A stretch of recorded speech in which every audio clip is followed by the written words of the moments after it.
It is the Redhawks Coaches Show. We are at Wings, etc. in Cape Girardeau, and that is in their brand new banquet room. And if you have not been to the banquet room, you come to the main entrance and just take a right and go right around the corner, and you will see us. We've got a few empty seats here. Invite you to join us for lunch, where their daily half-pound lunch specials start at just $9.99, and in addition to their marvelously great award-winning jumbo wings for both dine-in, carry-out, and delivery, their menu includes their freshly made burgers, their wraps, subs, quesadillas, entree salads. Their appetizer lineup includes their ultimate nachos. Those are huge. You order that, be ready to be hungry. If you order the ultimate nachos, they have their terrific spicy deep-fried pickle chips, and they have the best sports programming around. We've got Monday Night Football tonight, Game 3 of the World Series. You can watch it all in high definition right here at Wings, etc., where if you download the Wings loyalty app, then you can get the freshly made menu delivered to wherever you are through DoorDash, and you can do that through the Wings Etc. loyalty app, where you earn points for all of your purchases. It's the home of the Redhawks Coaches Show. Good food and great times. We're going to be talking it over with the Redhawks football coach, Tom Matukowicz, Ty Leonard, all-conference graduate student safety, had 2 big interceptions against Gardner-Webb on Saturday. He's going to join us coming up. And the athletics director, the vice president of intercollegiate athletics at SEMO, Brady Barkey, is going to be here to talk about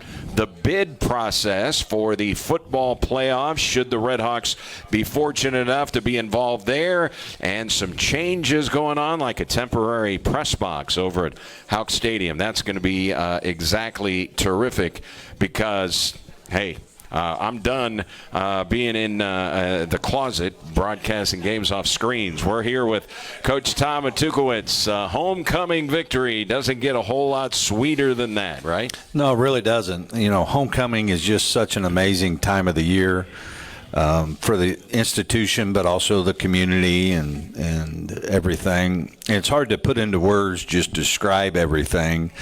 But one of the themes that I'm not in any of that. I'm basically football, but everybody that has interacted with me that maybe not have been here in a while, the number one thing everybody brings up is the school spirit and the energy around the university and athletics and everything that's going on. Sports is just a unifier, man. It's something, there's no sides to it. It's just we're all pulling on the same side of the rope. It's a fun weekend, and of course winning makes it way more enjoyable if you're the football coach or the football team. So happy we got that done. You could tell our sideline was energized, and they played like it. When the Red Hawk Walk occurs, I don't know the amount of turnout that there is at that time versus 35, 40 minutes before kickoff. You cannot move at the tailgate out in front of Houck Stadium, so I don't know how many people arrive after the Red Hawk Walk, but just think back 11 years ago when you were here and you initiated the Red Hawk Walk versus what we see now and the tailgating that goes on, just the evolution from what you've seen in 11 years. Yeah, no, I mean, it's an event. It's things that people schedule, and it's what it should be, which is a lot of people that care about each other, relationships, family, all these things that come together and enjoy a great event, great weekend. And so even I saw Linda after the game, and I was like, oh, okay, you went to the tailgate, didn't you? She had that perma smile, and I was like, okay.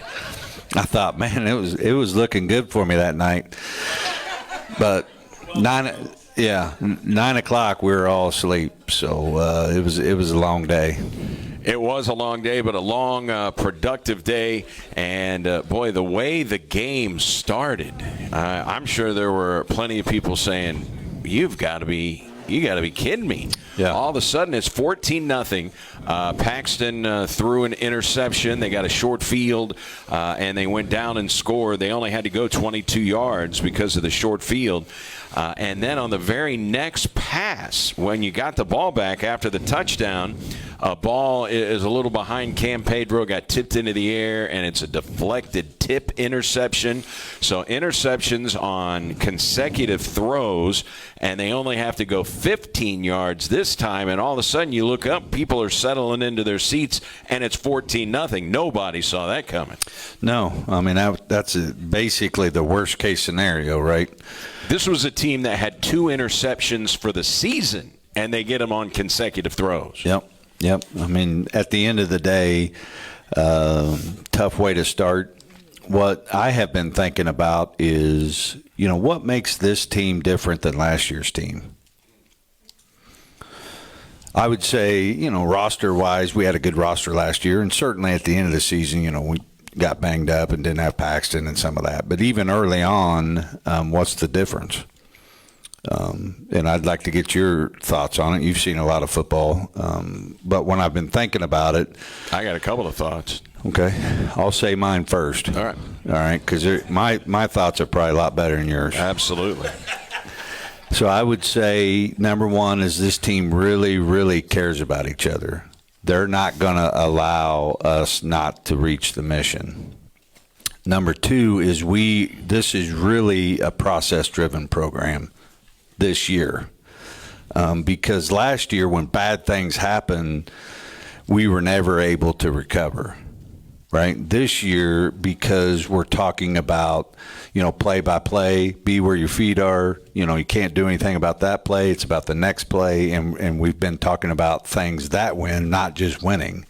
I think that's the biggest difference, because when you look at even like UT Martin, we're down 14 in the fourth, lots of dumb things happen, but the team just found a way. Even SIU, when you look through all these wins, why? Why do we have those wins this year and we didn't last year? Most of the time, these type of thoughts and studies happen at the end of the year just because of the bye week. I've been kind of thinking about that. So that would be my two, and maybe we can get Ty's thoughts on this too. He's been around here about as long as I have. What's your thoughts? Well, last year's team certainly was good enough to get out to the lead. Those 3 games that you lost in a row by, you were trailing for a combined 31 seconds. You had double-digit leads in both of those games in the fourth quarter. You had a 3-touchdown lead in the fourth quarter, or at least in the second half at Central Arkansas. So you had the leads, and you were facing every one of those teams had 5th or 6th year quarterbacks. I mean, very experienced quarterbacks with a lot of winning and a lot of snaps under their belt, and the defense just could not keep them out of the end zone late. And this team does. Yeah, finishes games out. Absolutely finishes games. Yeah, and I think that's it could be our conditioning. We did tweak a lot of things, so it's hard to say exactly what it is. But I also think, we're confident and poised at the end. We're not freaking out and all those type of things. No different than the pick that closed the game out this week. I mean, they could have went down and scored this weekend, and so I think you're right. That's obviously probably the biggest difference in the win and loss. And I don't think it enters their mind the here we go again thing, because once it started happening last year, I don't care who you are, there's got to be somebody on that field saying, it's not going to happen again, is it? And it did happen again. I don't even think that's a thought in this team's mind, or at least in this particular defense's mind. Yeah, no, they've had a pretty good standard all year long. They've played to that standard regardless of the situation, the opponent. And it's been fun to watch. The coaches and the players have really done a good job, even on the sideline. I remember UT Martin, we give up those 2 touchdowns late in the game, and it never, we just kept coaching. Guys kept trying to get better, and then, kind of got over that hump and ended up shutting them out from then on. I know a lot of people will look back and say, well, boy, the defensive backfield really struggled late in those games last year. it's not just that. You couldn't get to the quarterback last year. Yeah. You couldn't affect the quarterback. These veteran guys who played 6 years of college football, I mean, if you can't put any pressure on them, I mean, they're just going to pick you apart. I mean, if you're a really elite quarterback and you face some, this year is different. Yeah. You can get to the quarterback, and even if you are not sacking him, you are affecting the quarterback, and you have done that all season long. Yeah, I think we're over 20 sacks, but more, like you said, we talk about affecting them, getting them on the run, hitting them, all those type of things, and we've been very effective. Excuse me. I think being athletic enough to rush the passer, but also being strong and physical enough to hold up on the run game is not normal. You know, sometimes defense could do one or the other, and so it's nice that we have those type of talents. You know, you allowed 2 sacks in the game. They got to Paxton twice, 2 sacks, but they were averaging 3 per game. I mean, in terms of average sacks per game, Gardner-Webb is first in the league in sacks per game, and they had just come off a game where they sacked Lindenwood 5 times. They only got to Paxton twice. And, you know, it was one of those deals where, and he's another guy. You don't affect him, you're in big trouble because, I mean, not only is he not going to panic, but he's got a ton of talent at wide receiver. Yeah, totally. You know, we had new starting left tackle, Jamarcus Hill. So big, huge shout out to him. Kind of got banged up early in camp, and you know, all the injuries they had, he stepped up, and I know he gave up 1 sack, but played a heck of a game. And really, looking back on it, we probably should have chipped more and done some things to help our O-line. You know, I think sometimes we just take it for granted a little bit there, but that'll be stuff we study this week. You know, and something else, it is something that if you just go to the end of a box score at the end of a football game, what did you do on 3rd down? Well, your team on 3rd down, you are number 1 in the league in 3rd down conversions. I know a lot of that has to do with having a really good veteran established quarterback, but I mean, drives that normally bring out the punter don't bring out the punter at SEMO this year. He's punted less than any punter in the conference. Yeah, totally. And it's confusing because I would say, you know, without a run game, normally that's not the case. Exactly. You know, because they know what we're going to do. And so just tells you how elite our passing game is. But there's going to be teams that are going to be good enough that if we don't get this run game going, we're not. I mean, I would say we can't even beat a top 25 team if we don't get our run game going. All right, you had the run game on Saturday. It was a breakout performance for Cole Rubel, Coach. It's 122 yards on the ground. He only lost 6 yards all game, and that's with 16 carries. He had the 65-yard touchdown run. I know you said it after the game. We know how fast he is. I didn't know he was that fast. I don't know if Gardner-Webb knew he was that fast. He was, I mean, their defensive backs, you know, on paper, you say that's some of the best speed on the team are guys that are playing in the defensive backfield, and he just pulled away from everybody. Absolutely. I don't think people realize how much slower you are carrying a football. You know, everybody goes, oh, man, you got caught. Well, put a football in your hand and see how much slower that is because you lose that whole arm drive.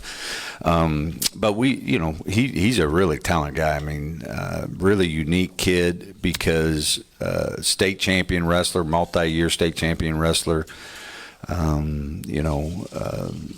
Just can't say enough about him. What I'm the most proud about is just how he handled adversity. You know, when we go out to Charleston Southern at halftime, we were saying, hey, the only way this team gets back in the game is if we fumble it, if we turn it over. And that's exactly what we did, and he had a terrible turnover, and he didn't try to do that, but it happened. And of course, as coaches, you gotta go to the next guy, right? That's just kind of how it works. That doesn't mean you still won't get your opportunity. We're still going to develop you a coach and all that. And he took the week to he used that in a positive way, not in a negative way, and was able to create way better outcomes because he got analytical, like what happened and why did it happen. Get out of your feelings. Feelings never help you. right? It's about getting the truth, facts over feelings, and why was I fumbling? What can I do about it? And then get better, and that's what happened. To see him have that kind of success, to see our sideline, just erupt with his success was fun. So tell us a little bit more about Cole Ruble. He had a great career at Seckman. When you look at his high school numbers, they were off the charts. And this is a good program. I mean, they just finished their second straight undefeated season, Seckman. Now, they have had trouble because they run into Jackson all the time in the district championship, and they'll probably run into Jackson again, and we'll see who's got the better team this year. But the numbers he put up at Seckman, no wonder he was on your map. Yeah, totally. Really interesting story. He came to camp. We knew a lot about him. We went and watched him live. And do you know why I recruited him? No. So it was the second quarter, and there was a timeout. And he's like running for thousands and like he is the guy, state champion wrestler, the All-American tailback. And I'm sitting there, and the whole stands breaks out, "Happy birthday, Cole Ruble." And people don't sing happy birthday to stuck-up pricks. Right? He, at the end of the day, that tells you that he's the type of guy that's going to fit here, that he cares about other people, all those type of things. So ultimately, what made me fall in love with him was that night with the happy birthday, Cole Ruble. Now, don't forget to sing happy birthday to our guy, Ty Leonard. Friday is his 24th birthday. Damn. Yeah. Just, giving you a heads up. I know. I feel like you just threw some shade on me. No. I'm just saying he's getting ready to celebrate a birthday. I didn't know that. I'm glad you brought that up. All right. We love Ty. And, well, we'll talk more about Ty Leonard coming up in just a little bit. But Cam Pedro, 12 catches in the football game. 12. Yeah, I didn't realize that. Had another really strong performance. Still happy with how he's running after the catch. That's the big thing of running strong, getting those tough yards. 38 yards after the catch. Is that what it is? Yep. Where do you get all this stuff from? Stat sheet. Oh, I don't look at any of that. Right. I watch film, but really impressive. He's still hungry. He hasn't, bought into all the sugar-coated lies about how good he is and stuff like that. You could tell he's still trying to get better, perfect his craft. So, in terms of the wide receivers, we did not know the status of Dorian Anderson going into the game. He took a cheap shot targeting helmet-to-helmet penalty and was in concussion protocol. So we didn't know if he was going to play. And on top of that, he's got a cast on his hand and his arm, which good luck trying to catch a ball with a cast. We saw Ryan Flournoy make the adjustment last year, but that doesn't mean everybody can just go out there and not be affected by a cast on your arm. And then here he is when the game gets going. He affects the game, 7 catches, 80 yards, a touchdown. Second in the league in touchdown catches. The only guy with more is a guy you'll see a week from Saturday, the wide receiver for Lindenwood. And Dorian Anderson comes back and is a massive part of the victory. And we didn't know if he was even going to see the field. Yeah, no, he had another really strong game. Sorry. And just the mentality to play through pain. It's not easy, and the toughness that he's displayed, and not just only the catches, run after catches, the blocking. He's a great leader on the field, and I know Paxton appreciates all those big guys. That ball doesn't have to be right there. They get their catch radius is pretty amazing.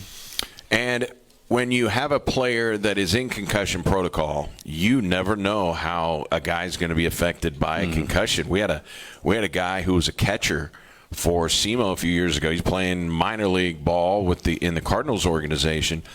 took a foul tip to the head, and that was it. Yeah. I mean, he didn't come back the entire rest of the season because he had lingering concussion effects. You don't know how that's going to affect. Every guy is totally different, and it's not just, hey, coach, I'm good, I'm back in. No. Explain there are very tight protocols. When you hear, okay, the guy had to go into concussion protocol, the NCAA has set that up, and there are a lot of different hoops and tests that somebody must pass. Yeah, you hit it on the head, is nobody responds the same way. So that's number one. Number two is, with technology and science the way it is, we should know if a guy's good. Right, and that's the advantage that we have now with the testing through the NCAA and the NFL. They've all done that. They have all this, they call it sway testing, that you have all these tests pre-concussion before you even start the season, that they can tell how you're doing and safely return. Ultimately, that's what we all want, right? We don't want anything tragic to happen. So in other words, in the summertime, they will run a bunch of tests on somebody, and that will be the baseline right. standard for what their brain should be in order for them to play. And after a concussion, unless they get back into those levels, they're out. They can't see the field. Yeah. Yep. No, and it's good. And it just creates it eliminates all the hairiness, all the feelings, all the, hey, I'm ready, all the, hey, why aren't you playing? The whole thing, where it's just, hey, it's black and white. This is where we feel like it's safe and you're not there yet. Or, hey, you're good. And now that we can confidently say that's nice. And those are the things you wish you had at other things, certainly with all the injuries that were going on right now. You're just trying to figure things out and trying to figure out, why do we have, 7 ankle injuries, and you just, all those are things you can't avoid, but you might be able to improve or minimize. And that's what I got to do postseason, is do a study on all the things that are affecting us winning and losing, which is players not being in the lineup. And the guys who are not in the lineup, you've lost 3 offensive linemen. You've lost Mitchell Sellers for the rest of the year. He was second on the team in touchdown catches when he went down. We saw leaving the football game, Kyron Downing left, and I know he's going to be reevaluated, but he left the game. So those are 2 impact wide receivers. Cole Rubel is your 4th string running back, so you've lost your top 3. You've lost your nose guard, Stephen Lewis, for the rest of the season. One of your linebackers is banged up in Jared Pedraza. You've lost 4 defensive backs. That is a ton of guys. Even tight end, one thing you don't probably right. Danny Joyner and some of those guys are really impactful in the run game too. And Joyner, do you think? I know earlier you thought there's a chance he could return at some point. Yep, there's a chance. We're hoping, certainly for the season. Hopefully for Lindenwood, and a lot of those guys could come back. Now, normally, if it's an ankle sprain, you really don't know. Is it a low ankle sprain? Doesn't seem to be as bad, but high ankle sprain is way, way different. And that's what Peyton Brown has been dealing with. And Danny Joyner. And I know you were very kind of hopeful that maybe we might see Peyton Brown. Now you've got an entire bye week. Maybe Peyton Brown gives it a go at Lindenwood. Yeah, I know he'll try. Like you said, everybody responds differently, so it's just hard to say confidently he will or he won't. We just have to wait and see. So as a coach, you see, the fans see the wins, but you as a coach see, man, we're not the team that we were in certain areas just physically because we just don't have our guys. Yeah, totally. I mean, we don't have a lot of margins. I would have said we'd have lost if we'd have thrown 2 picks like we did. I mean, before, if you have more margin and you do some dumb things, you're probably still okay because you have that much more talent. But, that gap's, pretty close right now. So what were your thoughts there right at the end of the first half? You were down 14-0. You scored all your touchdowns in the game in the second quarter. In the second half, it was strictly field goals, but you were adding on to the lead, and that was big in the final analysis. And D.C. Pippin, for the third time this year, is named Special Teams Player of the Week in the Big South OVC. They drive the ball down, and they're at the 2-yard line after a pass interference. They've got first and goal at the 2, 7 seconds left, and they've got 2 timeouts. Edward Sadie, the Temple transfer, big, strong running back, was having a really good first half. I just couldn't believe they didn't hand him the football down at the 2-yard line with 2 timeouts and 7 seconds left. They threw it. I'm glad they did because, Ty Leonard was there to intercept it, and you went into halftime with the lead. How surprised were you they did not run the football with Sadie right there? Well, I was a lot more upset because I thought, we played dumb right there. So they have the ball. It's like a minute left. We kick it totally off of where we should have kicked it, which then allowed them to get the ball to 40. They do a check down pass, get like 30 yards.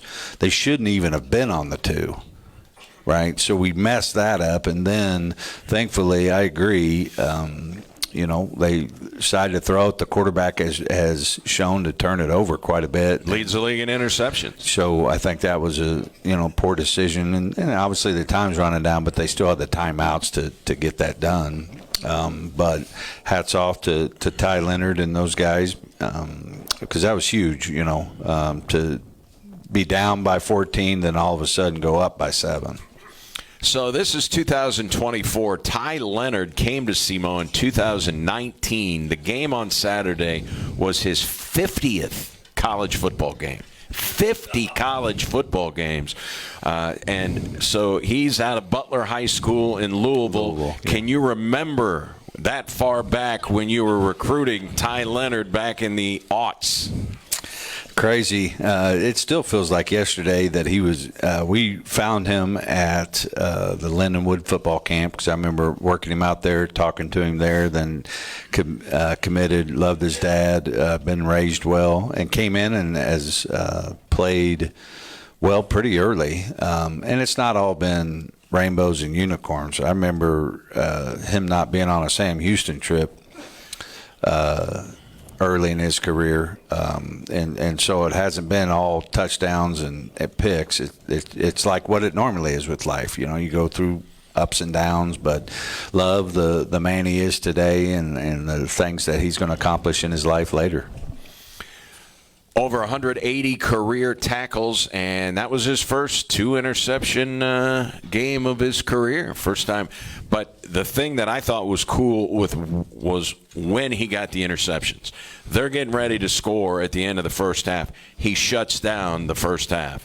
They're trying to drive to take the lead. They could win the game. I mean, if they get a touchdown and an extra point, they're going to take a 1-point lead. Oh, yeah. And he makes the interception that shuts down the game. He shut down the first half. He shut down the second half. Yeah, just closing out the half, closing out the game is what good teams do, good players do.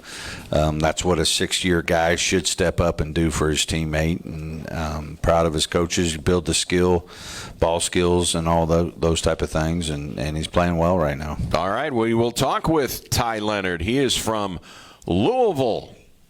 We'll see if I pronounce that right, from a Louisville native when we come back. And a little later, Brady Barkey is here, the Vice President for Intercollegiate Athletics at Southeast Missouri State. What about the Redhawks bidding on a playoff game? What about not having a press box at Houck Stadium? How is that going to affect things? Will there be a press box for a playoff game should it happen? He's got all the answers, but Ty Leonard joins us next. Redhawks Coaches Show from Wings Etc. on SEMO ESPN.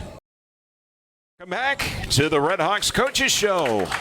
Wings Etc. in Cape Girardeau. Hey, we'll be over in the Jackson location next week. I will not be here. I don't know who will be with Coach Tuke, but they'll be in Jackson. We'll be on the road. Believe it or not, the Redhawks basketball team. The men's squad will play their first game next Monday. They'll take on the preseason favorites in the Missouri Valley Conference, the Bradley Braves, and that is going to be next Monday night. So, but we do want to invite you to come to Jackson next week for the Coaches Show. Redhawks are idle this week. They get Lindenwood 1 week from Saturday up in St. Charles. And don't forget, a little bit later on, we're going to be talking it over with Brady Barkey. He is here. He is not paying attention. He is on his phone, but he will. We will arouse him, and he will join us here on the Coaches Show to talk about all kinds of things, especially maybe even a home football game if the Redhawks are able to earn one of those. Let's welcome in Ty Leonard. Redhawks, I can't call you senior safety now. You're a graduate student. You're You're a college grad. What is your bachelor's degree in? Corporate communications. Okay. And you're working on your master's? No, sir. Just taking classes right now. All right. Corporate communications. Give us a little bit for somebody who says, man, what does that entail? I mean, I can't tell you everything exactly, I just know that you go in there and you take oral, speeches and everything else. But other than that, I don't really too much know. I know that you can work for, businesses and everything else with it, though. I know. I saw this. The New York Times did this list one time of people's biggest fears. And number one was public speaking. Number two was death. Death was second to public speaking.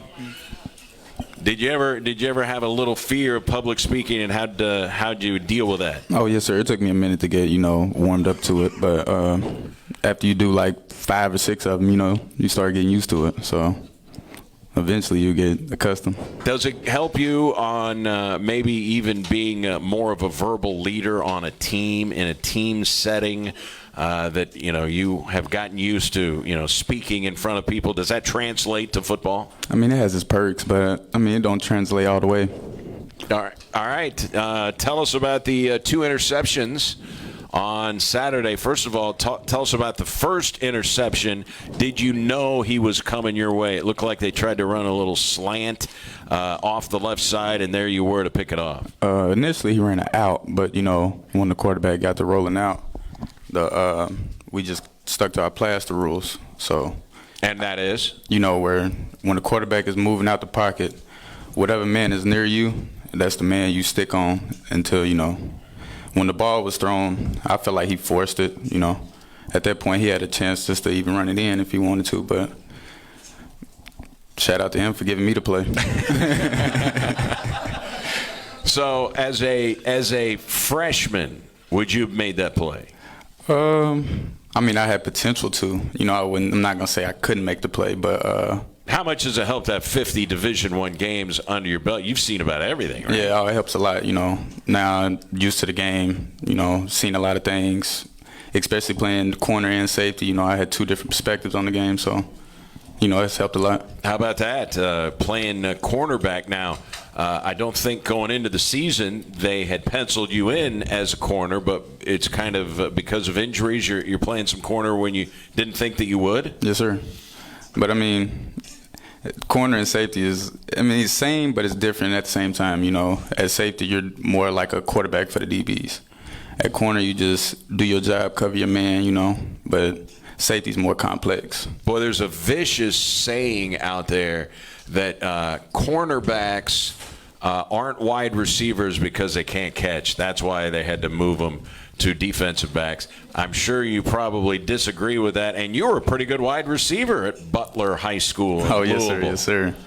But I definitely totally disagree with that. I believe we got good as hands just as, as good receivers. So, you got to have good hands to make picks, to me. And tell us about the last pick, which ended the game. Then you get to come out and go into victory formation. It was just good to celebrate with my guys, team win. And shout out to Octavius, for making good coverage on the play, because if it wasn't for him, I would have never caught the tip pass. And as far as Octavius goes, boy, he's getting a lot of playing time. He's making plays, isn't he? Yes, sir. Octavius stepped up in a big way. He makes plays week in, week out. We call him the knockout hitter. Yeah, so, shout out to O. How much did you learn playing alongside of Lawrence Johnson, one of the great defensive backs SEMO's ever had? I learned a lot from Lawrence. I look at Lawrence like a big brother. He kind of paved the way for me, taught me a lot of things. He even, taught me some things new to the game and everything else, how to be physical, just move on to the next play and stay poised and everything else. All right, so you did play wide receiver in high school. Yes, sir. Would you rather play wide out, or would you rather lay the wood as a safety on a receiver coming over the middle? I'd rather give a hit than take a hit, 100%.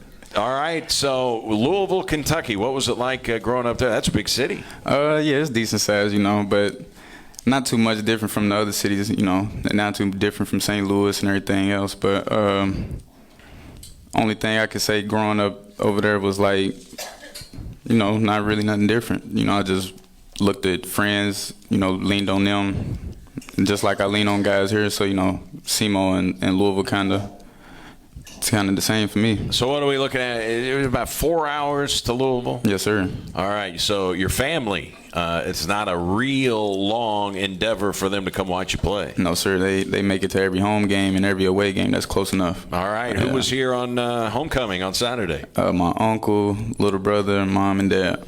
What was it like when you saw Mom after you got the 2 interceptions after the football game? Oh, it was good. Actually, after the second interception, I gave my mom the ball over there in the back of the end zone. But, it was a good experience, especially for my uncle being there for my first collegiate game. I'm glad I got to, show out for him like that. All right, so homecoming, that means a lot of former players come back. Now they come back anyway, but that's the game where most will come back for the homecoming game. Did you get to see any guys that you played football with that are no longer here that may have come back for homecoming? Yes, sir. I saw a lot of them. Saw Zach Hall, Z. Smith, Brandon Mincy, Lawrence Johnson, excuse me, E-Bread. I saw Day-Day. I saw a lot of guys, that came in here with. And it was good to see them, for first time in a while. Zach Hall, National Defensive Player of the Year. What a great career he had. What's Zach Hall up to these days? I don't know exactly. I don't talk to Zach Hall on an everyday basis, but I'm sure enough he's doing good for himself though. What was it like playing with that guy?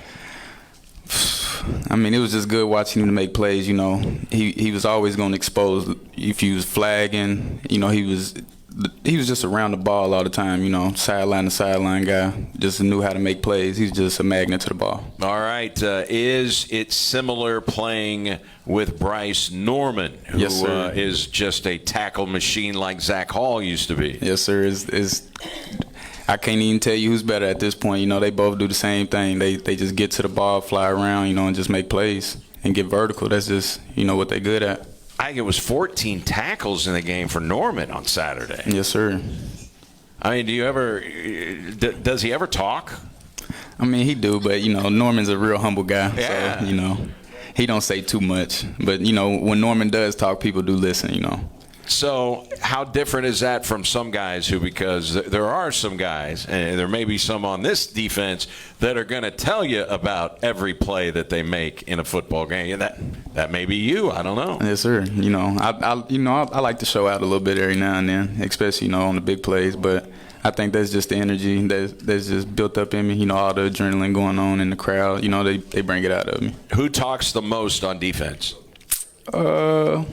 I would just say the DBs in general, It's not just one guy, it's the DBs as a whole, but I think it's just a swag thing. All right. And as far as smack talking in that game with Gardner-Webb, was there some jaw jacking going on Saturday? Oh yes sir, for sure. Who was their big talker? It looked like Anthony Lowe, number 1, that wide receiver. It looked like he was chirping a little bit. Yeah, he had a couple words, but at the end of the day, we just competing, so it wasn't too serious. All right, so you're down 14-0. What goes through a defender's mind, thinking, okay, first of all, they only had to go 22 yards and 15 yards. I mean, those are really short fields. What's going through your head? What are guys saying on the defensive side of the ball when all of a sudden you look up and it's 14-0? I mean, we was just leaning on each other. We just knew we had to get the job done. I mean, at the end of the day, we all have our job. Everybody has a piece to the puzzle. Brick by brick, everybody has to do their part. So that's just, at the end of the day, that's what we was going out thinking. We just gonna attack each drive like it's a new drive. 0-0. We wasn't even thinking about the score at the moment. We was just playing ball. Number 6, Edward Sadie, the guy that transferred from Temple. He was a big, strong running back. What's it like tackling a guy like Sadie, and how difficult is it with some of these really big, strong backs as a defensive back? Sadie was just a real wide dude, so you had to come with some power to get him down and with a strong clamp. But I mean, he's a good ball player. Congrats to him. But he walked out of the stadium a loser. Yeah. I mean, at the end of the day. So, Butler High School, tell us about your days at Butler. You guys are the Butler Bears, right? Yes, sir. That was the good old days, But, Butler was fun, Shout out to Coach Dandy. He put me in a position to get recruited and everything else. So, I mean, Butler was good, but I mean, not too much, Nothing to say about it. Give me one or two of your highlights or things that stick out to you as your days playing for Butler. Just hanging with the guys and the coaches. It was just more of like a family thing over there. So not too much, really. I don't really know. Does it bug you when people pronounce the name of your town Louisville? A little bit. That's how we know, people ain't from there. So we say it Louisville. Yes, sir. Louisville. Yes, sir. All right. So you get a bye week. You've played a lot of football. You've already had one bye week this week. What do you do during a bye week that might be different? I mean, obviously rest, but at the end of the day, you still got to watch film, still got to study your opponent. And especially during this bye week, you have so much downtime, you could really get one up on your opponent just if you overstudy and everything else. But we also plan on hitting the field, like once or twice, just as a DB room, just to make sure we stay warmed up, ready, just for game time. All right. So you just played your 50th college football game. Did you ever think you'd play 50 college football games? No, sir, I did not. But, I mean, I'm more than glad I did, I could play 100 if I wanted to, But, I mean, at the end of the day, I'm just going with the flow, one game at a time. One of the overwhelming themes, unfortunately, for this year's team has been injury. You can't play 50 college football games if you're injury prone. Boy, you stayed, I'm knocking on wood while I'm saying it, but you've stayed relatively injury free. Do you have a secret? You just try to stay in treatment, just stay on top of your body and everything else, take care of yourself, make sure you're hydrated, everything else. You got to, check off the checklist to make sure you're ready. Then you should be okay. And we never see a Redhawk down on the field cramping. There's a reason for that, isn't there? Yes, sir. We take big pride in hydration before the game. We have guys who take liquid IV. We bring around salt pills, everything else. We make sure guys is ready. And for those who don't know, before every game, everybody's getting their ankles taped. Yeah. There's a whole taping process. Whether you're 100% healthy or not, ankles are getting taped, right? Yes, sir. You got to make sure, no rolled ankles, nothing like that. We just trying to make sure guys can, keep it going. We got to keep the wins going. Friday is your 24th birthday. Got any plans? No, sir. I'm just chill out, man. It's just another day to me. Just another day, yes, but sir. It'll be number 24. We wish you happy birthday in advance. Congrats on all the success, not only personally, but also with the team. And you guys are getting closer to the mission, but you're not there yet. Yes, sir, but we will get there. All right, and it'll be a week from Saturday. The mission continues at Lindenwood. Thanks so much for the time, Ty. We appreciate it. Yes, sir. Thank you. Stay healthy. All right, Ty Leonard, all-conference safety for the Redhawks. The athletics director and vice president of intercollegiate athletics at Southeast Missouri State is Brady Barkey, and he's going to join us when we come back. Redhawks Coaches Show from Wings Etc. in Cape on SEMO ESPN. Redhawks Coaches Show from Wings, etc. in Cape Girardeau. Don't forget, we'll be in the Jackson location next week, so we hope you can squeeze us in. And we thank Brady Barkey for squeezing us in, the Vice President of Intercollegiate Athletics. And that is always difficult for me to revert to that title because you were the Director of Athletics for so long. You can still call me that. People call me a lot worse. All right. Now, we have had you on last Thursday. We had you on our sports talk show, The Sports Huddle, to talk about potentially the bidding process for a home game, should the Redhawks earn a home game in the postseason, and whether or not you could host a home game without an active press box. Your answer to those questions are? I sure hope so. We're taking some steps to be able to give ourselves a chance to do it. So we know that without the stadium completion that, we're deficient in having enough space. And so we are going to install a kind of a temporary press box platform that'll give us enough space. And as a matter of fact, it should be installed tomorrow. We kind of made an appeal to people in the community that this is something we wanted to do. And the NCAA told you no press box, no home game. Yeah, they said it'd be really hard to be able to award it absent a significant improvement probably to what we have.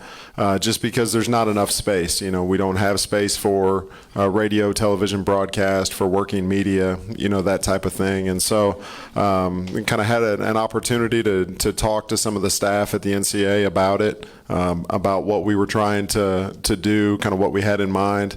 And, they said, hey, I think you're on the right track. Their philosophy is to be able to reward the student athletes who've earned it.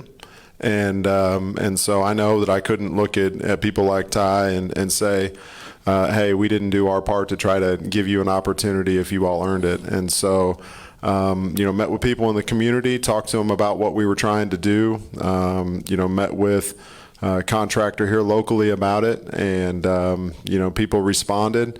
And, we've raised the money in just this past, week or so to be able to have that constructed, and the contractor's been working on it, and we're going to have it installed tomorrow. And so we'll be able to kind of do a test run with it for the last home game.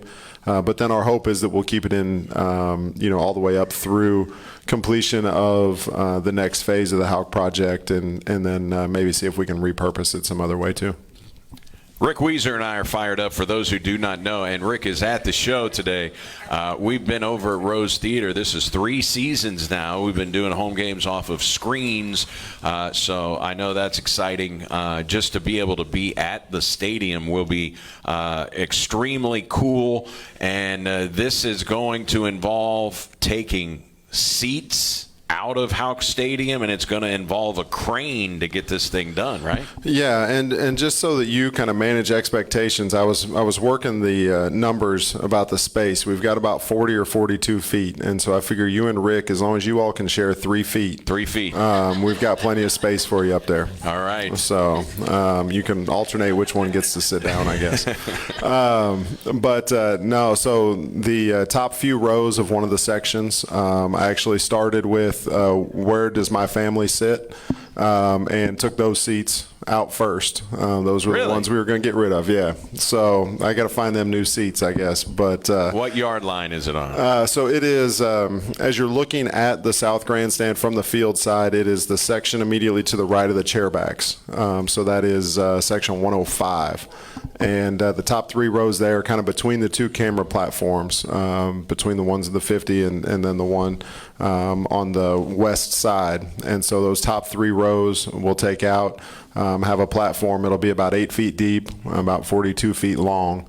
30-yard line, 40-yard line? Yeah, it'll be, it'll probably be from the, 40 or 45-yard line down to probably the 25-yard line, kind of in that range. And so we'll divide it up. We'll make sure that we have space for radio, television, Our stats people are going to move over there. We had to make some adjustments to the north press box because even the instant replay that's on the north side isn't in a big enough space per the NCAA's requirements. And so our FM staff has been working over there with our IT staff to move things around. So we actually had that done in advance of last game.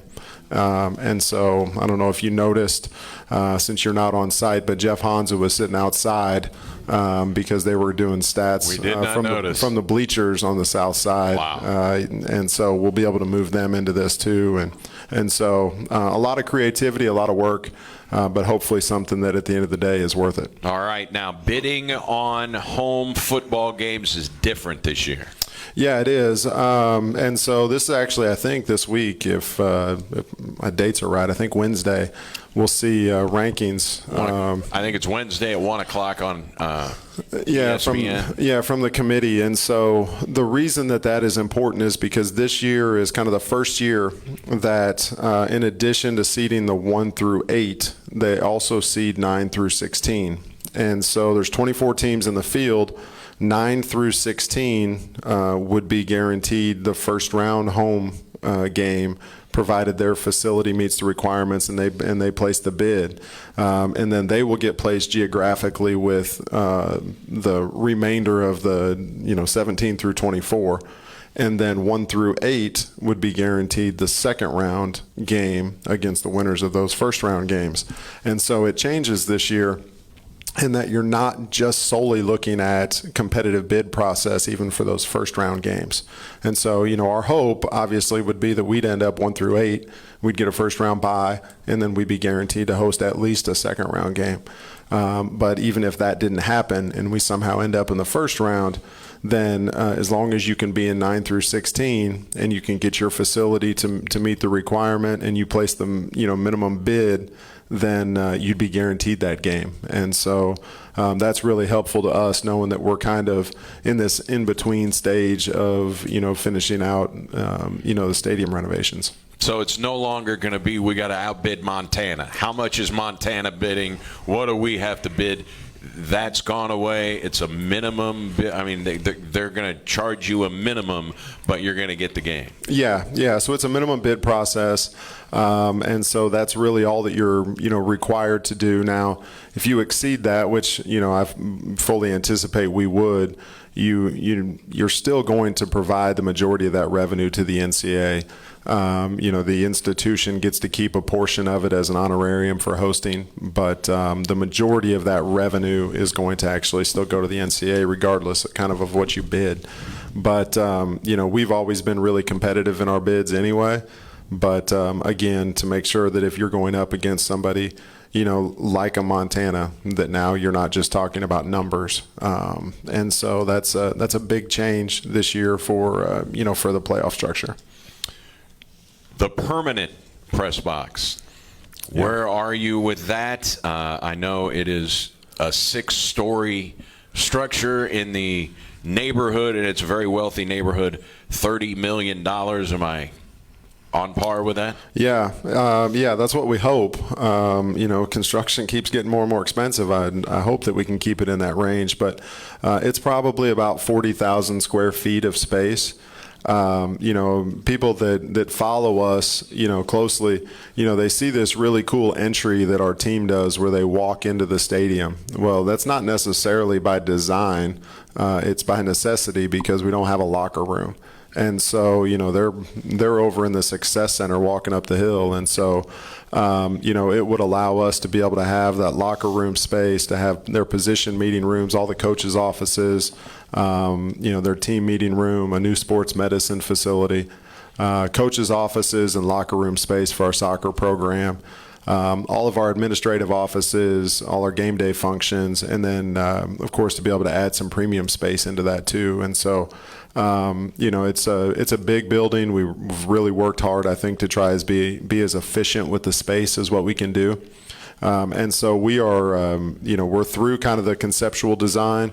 We are into kind of design development and construction document development.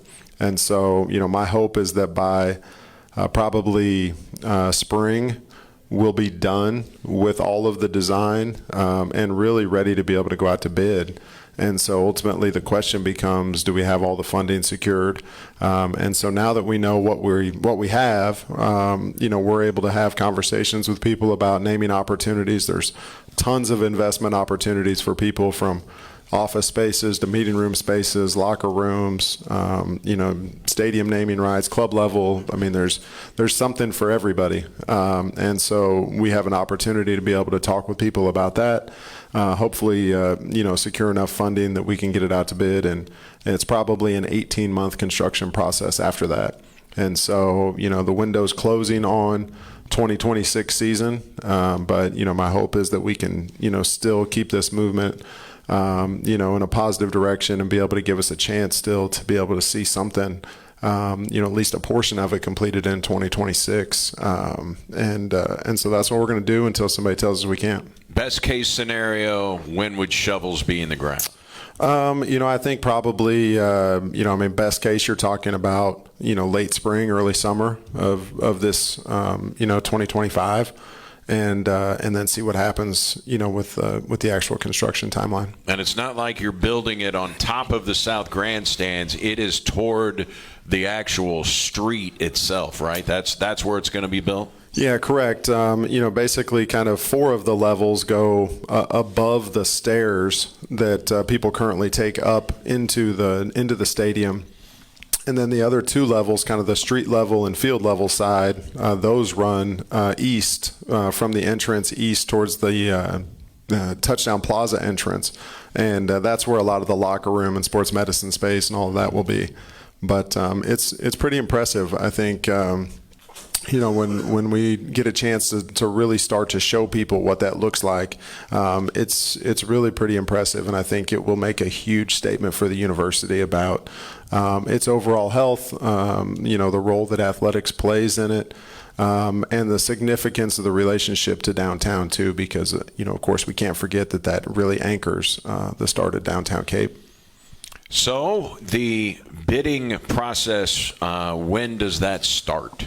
Yeah, so bids are actually due, I think November 6th is the date. So coming up quick? Yeah, so, as we're working on that, we're finalizing kind of ticket prices and modeling out what revenue projections might look like so we can make sure that we can, meet the bid and have a competitive, bid and get all of the photos and everything in. That's part of the urgency we had with the stadium. And getting the press box piece done is that you have to submit photos of all of your spaces in with the bid.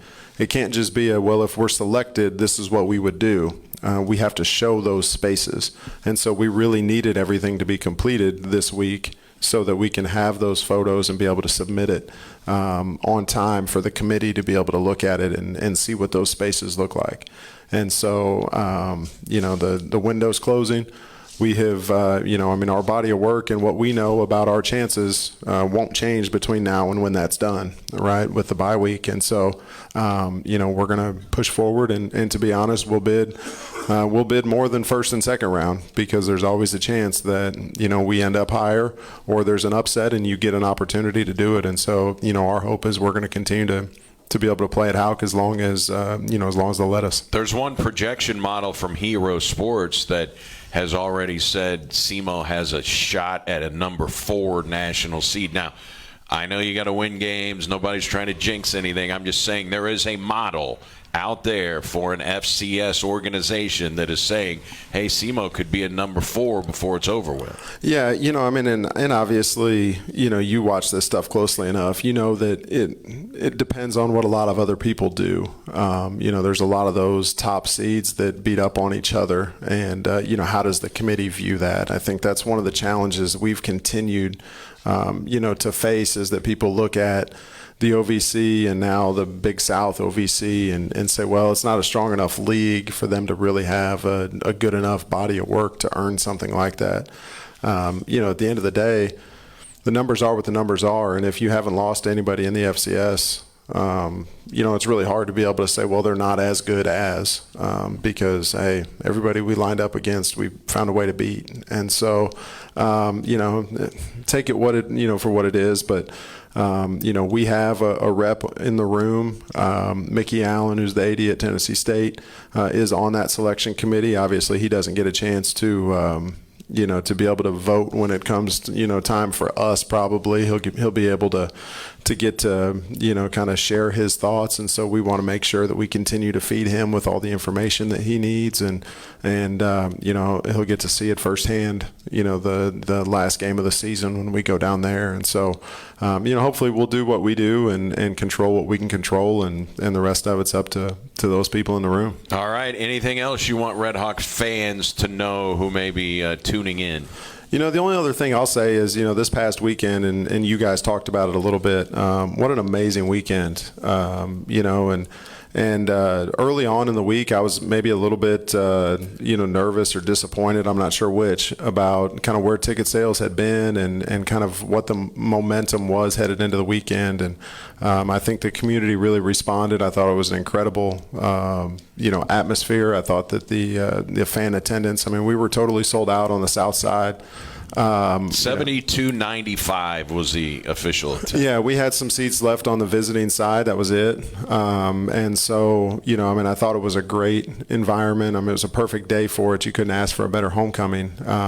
We set a record, ticket revenue day that day. And so, just really appreciate that. I hope that people don't look at it as homecoming's the last football game of the year that we go to, that, there's one more regular season one and then an opportunity to bring playoff football back here potentially too. And so appreciate the support, but hope they're enjoying it as much as we are and they continue to come out. Get here for the Leathernecks. That's right. 2 weeks or 3 weeks now. That's right. Yeah, all right. Well, that is a terrific update. Selfishly, I am fired up about being able to broadcast the game from Hawk Stadium and not from a closet. It's going to be exciting to be back over at Hawk Stadium, and I think it's great that you have gone to all this trouble and people have stepped up financially to make sure that we are going to be able to host a playoff football game. Yeah. So, again, just temper your expectations. I'm not even promising you a field view yet. All right. We'll get you at the stadium, but you might still be in a closet. All right. We're broadcasting off the laptop, but as long as we're over at the stadium. Brady, That's thanks right. so much. You bet. Thanks, Eric. All right. Director of athletics at Southeast Missouri State, Brady Barkey. Thanks to Coach Tuke, Ty Leonard. Great job. The Redhawks are idle this week, and they will be playing at Lindenwood. It's a 1 o'clock game a week from Saturday in St. Charles. The last time we were at Lindenwood, man, you could not fit one more SEMO fan in that visiting bleachers. It was sold out as far as the Redhawk fans go, and I'm sure it'll be the same thing a week from Saturday. Hope you enjoy the rest of your Monday, everybody. We say so long from the Coaches Show, Wings, etc. in Cape.